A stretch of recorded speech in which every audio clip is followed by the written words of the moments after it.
మేము మొదలుపెట్టేదాన్ని మీకు ముందు సమాచారం ఇస్తున్నాం.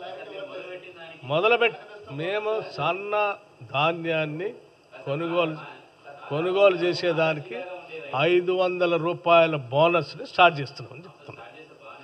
మేము చెప్పిన సమాచారాన్ని దయచేసి ప్రజలకు అందిస్తే సన్నధాన్యం పండించినటువంటి వాళ్ళు 500 రూపాయలు కోల్పోకుండా ఉంటారు. దాన్ని బోనస్ వాళ్ళు అందించడం కోసం ప్రయత్నం చేయండి. ఇన్నరా బట్టిసారు విలేకరులు అడుగుతుంటే ఆ ముచ్చట వినకుండానే సన్నమొడ్లు చేసేటోళ్లకు తెలిసేటట్టు చేయాలని చెప్తున్నాడు.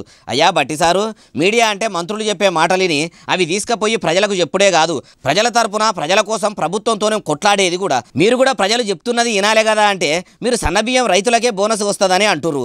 ఇదే ముచ్చటను ఎన్నికల ముంగట ఎందుకు చెప్పలేదు? మేనిఫెస్టోలో ఎందుకు పెట్టలేదు? ఇవన్నిటికీ కూడా సమాధానం చెప్పాలి కదా సారు.